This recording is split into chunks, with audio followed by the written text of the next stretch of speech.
শ্রীলঙ্কা থেকে বাংলাদেশ, এবার নেপাল। সাম্প্রতিক সময়ে দক্ষিণ এশিয়ার দেশগুলোতে রাজনৈতিক পালাবদলের হাওয়া বইতে শুরু করেছে।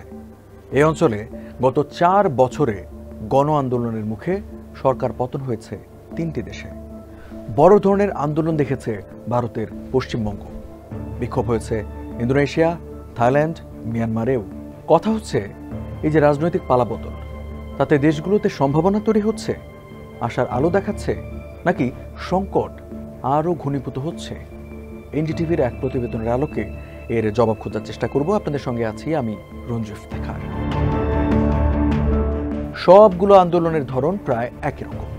প্রথম নির্দিষ্ট কোনো একটি দাবিতে আন্দোলন শুরু হয়, তারপর সেই দাবি মেনে না নেওয়া, আন্দোলন দমনে নিরাপত্তা বাহিনী মোতায়েন, সরকারের দায়িত্বশীলদের বেফাঁস মন্তব্যের জেরে তা বড় হয়ে রূপ নেয় সরকার পতনের আন্দোলনে। ফলস্বরূপ সরকার কিংবা গুরুত্বপূর্ণ রাজনৈতিক ব্যক্তিদের পতন। অনেকেই দক্ষিণ এশিয়ার এই সরকার পতন কিংবা সরকার বিরোধী আন্দোলনের ঢেউকে আরব বসন্তের সঙ্গে তুলনা করেন। দক্ষিণ এশিয়ার এই আন্দোলনের ঢেউ শুরু হয়েছিল 2022 সালে দ্বীপরাষ্ট্র শ্রীলঙ্কা থেকে। হাজার হাজার ক্ষুব্ধ জনতার আন্দোলনের মুখে ক্ষমতা ফেলে দেশ ছেড়ে পালাতে বাধ্য হন প্রেসিডেন্ট। মাত্র 3 বছর পরই একই ধরনের আন্দোলন শুরু হয় বাংলাদেশেও। সরকারি চাকরিতে কোটার সংস্কারের দাবিতে আন্দোলন শুরু হলেও তৎকালীন প্রধানমন্ত্রী শেখ হাসিনার বেফাঁস মন্তব্য আর শত শত ছাত্র জনতার মৃত্যুতে সেই আন্দোলন রূপ নেয় সরকার পতনের আন্দোলনে। ফলে পতন হয় সরকারের। সম্প্রতি নেপালেও সামাজিক যোগাযোগ মাধ্যম নিষিদ্ধের জেরে শুরু হয় আন্দোলন। আন্দোলনের প্রথম দিনই 19 জন নিহত হলে আরও বড় আকার ধারণ করে তা। পর্যবেক্ষকদের মতে দক্ষিণ এশিয়ার তরুণ প্রজন্ম এখন শুধু সরকারের পদত্যাগ নয়, বরং নতুন রাজনৈতিক সংস্কৃতি চায়। তারা বলেন, প্রতিটি আন্দোলন শুরু হয়েছিল নির্দিষ্ট কোনো ইস্যু বা অসন্তোষকে কেন্দ্র করে, কিন্তু পরিণতিতে জনগণের ক্ষোভ গিয়ে ঠেকেছে শাসক গোষ্ঠী ও রাজনৈতিক ব্যবস্থার প্রতি সার্বিক অবিশ্বাসে। আন্দোলনকারীদের অভিযোগ, ক্ষমতাসীনরা বছরের পর বছর ধরে দুর্নীতি, বৈষম্য আর অদক্ষ শাসন ব্যবস্থা টিকিয়ে রেখেছে। ফলে সাধারণ মানুষের জীবনযাত্রা ক্রমেই কঠিন হয়ে উঠছে। তরুণদের নেতৃত্ব দেওয়া এসব আন্দোলন অনেক সময় ভয়াবহ সহিংসতার রূপ নিয়েছে। প্রাণহানি ঘটেছে শত শত। আর সরকার পতনের পর দেখা দিয়েছে রাজনৈতিক শূন্যতা, যেখানে অনির্বাচিত নেতৃত্ব ও দুর্বল আইন শৃঙ্খলা পরিস্থিতি নতুন করে সংকট তৈরি করেছে। যুক্তরাষ্ট্রের শিকাগো বিশ্ববিদ্যালয়ের দক্ষিণ এশিয়া বিষয়ক রাজনীতি বিশেষজ্ঞ অধ্যাপক পল স্ট্যানিল্যান্ড এই প্রসঙ্গে বলেন, শাসক শ্রেণীকে দুর্নীতিগ্রস্ত ও অদক্ষ হিসেবে দেখার যে ধারণা তৈরি হয়েছে, সেটি বড় ধরনের রাজনৈতিক সংকটের ভিত্তি তৈরি করেছে। নেপালে গত 8 সেপ্টেম্বর বিক্ষোভ শুরু হওয়ার পর প্রধানমন্ত্রী সহ 3 মন্ত্রী পদত্যাগ করেন। সামাজিক যোগাযোগ মাধ্যমের ওপর থেকে নিষেধাজ্ঞাও তুলে নেওয়া হয়। এরপরেও এখনও শান্ত হয়নি পরিস্থিতি। পার্লামেন্ট ভবন, রাষ্ট্রপতি ভবন সহ বিভিন্ন মন্ত্রী ও রাজনীতিবিদদের বাড়িঘরে অগ্নিসংযোগ, ভাঙচুর করে বিক্ষোভকারীরা। এদিকে নতুন সরকারের কাঠামো এবং ক্ষমতার বিতরণ এখনও অনিশ্চিত। দেশটির মধ্যে যথেষ্ট আশঙ্কা রয়েছে যে প্রথাগত রাজনৈতিক শাসক শ্রেণী পুনরায় ক্ষমতায় আসতে দর কষাকষি শুরু করতে পারে। 2015 সালের সংবিধান কার্যকর হওয়ার পর থেকেই নেপালে রাজনৈতিক অস্থিতিশীলতা সাধারণ চিত্র হয়ে উঠেছে এবং এখন পর্যন্ত কোনো প্রধানমন্ত্রী 1 থেকে 2 বছরের বেশি স্থায়ী হয়নি। এর আগে 2006 সালেও এক সহিংস আন্দোলনের মাধ্যমে শেষ হয় নেপালের রাজতন্ত্র।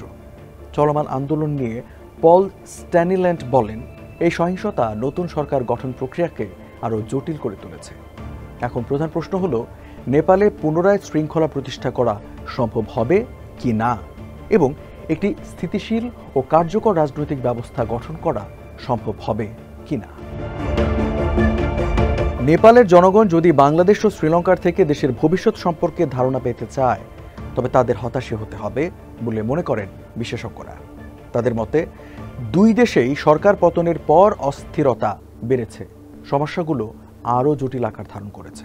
বাংলাদেশে নোবেলজয়ী ডক্টর মোহাম্মদ ইউনূসের নেতৃত্বে গঠিত অন্তর্বর্তী সরকারের বয়স 1 বছরের বেশি হয়েছে, কিন্তু এখনও দেশের শৃঙ্খলা পুরোপুরিভাবে পুনঃপ্রতিষ্ঠা করা সম্ভব হয়নি। সরকার জাতীয় নির্বাচনের সময় ঘোষণা করলেও নির্বাচন হবে কিনা তা নিয়ে নানা মহলে সন্দেহ আছে। এছাড়া দেশ জুড়ে মব বিশৃঙ্খলা তো রয়েইছে। শ্রীলঙ্কায় 2022 সালে রাজাপাক্ষে পরিবারের পতনের পর প্রধানমন্ত্রী রনিল বিক্রমসিংহে দেশকে নেতৃত্ব দেন। পরবর্তীতে গত বছর দেশটিতে অনুষ্ঠিত হয় নির্বাচন। ওই নির্বাচনে বিজয়ী হয়ে সরকার গঠন করেন মার্কসিস্ট আইন প্রণেতা অনুরা কুমারা দিসানায়েকে। তিনি জীবনযাত্রার মান উন্নয়ন, সরকারি দুর্নীতি নির্মূল এবং ক্ষমতাধর দুর্নীতিবাজদের জবাবদিহি নিশ্চিত করার প্রতিশ্রুতি দিয়েছিলেন। প্রায় 1 বছর হয়ে গেলেও দেশটির রাজনৈতিক সামাজিক অবস্থার খুব একটা উন্নতি হয়নি। দেশবাসী এখনও অর্থনৈতিক সংকট, মানবাধিকার সমস্যা এবং বৈদেশিক ঋণের সঙ্গে লড়াই করে চলেছেন। কলম্বোর রাজনৈতিক বিশ্লেষক ভিরাগাথি থানাবালা সিংহাম শ্রীলঙ্কা সম্পর্কে বলেন, প্রতিবাদকারীরা যে পরিবর্তনের আশা করেছিলেন বাস্তবে তার কোনো প্রতিফলন দেখা যায়নি। এদিকে নেপালের চলমান রাজনৈতিক অস্থিরতা এবং তরুণ নেতৃত্বাধীন আন্দোলনের প্রেক্ষাপটে প্রতিবেশী দেশের অভিজ্ঞতা থেকে এতটুকু বোঝা যায় যে দ্রুত সমাধান বা স্থিতিশীলতা প্রতিষ্ঠা করা সহজ হবে না। সাম্প্রতিক গণ আন্দোলন কেবল নেপাল, বাংলাদেশ ও শ্রীলঙ্কার সীমাবদ্ধতা নয়, অঞ্চলটিতে অন্যান্য দেশেও জনবিক্ষোভের ঢেউ দেখা গেছে। সংসদ সদস্যদের সুবিধা ও জীবনযাত্রার ব্যয় বৃদ্ধির প্রতিবাদে ইন্দোনেশিয়ায়ও বড় বিক্ষোভ হয়েছে। ওই বিক্ষোভে নিহত হয়েছেন অন্তত 7 জন। পরিস্থিতি নিয়ন্ত্রণে দেশের গুরুত্বপূর্ণ অর্থনৈতিক ও নিরাপত্তা মন্ত্রীদের পরিবর্তন করতে বাধ্য হয় দেশটির প্রেসিডেন্ট। পল স্ট্যানেলেন বলেন, অধিকাংশ আন্দোলন কোনো বড় পরিবর্তন ছাড়াই শেষ হয়। তবে নেপাল, শ্রীলঙ্কা ও বাংলাদেশের মতো পরিস্থিতিতে ছোট ভুল বা অপ্রত্যাশিত ঘটনা বিপর্যয় ডেকে আনতে পারে। আমি মনে করি নেপাল দক্ষিণ এশিয়ার নতুন রাজনৈতিক অস্থিরতার প্রতীক হিসেবে বিবেচিত হবে।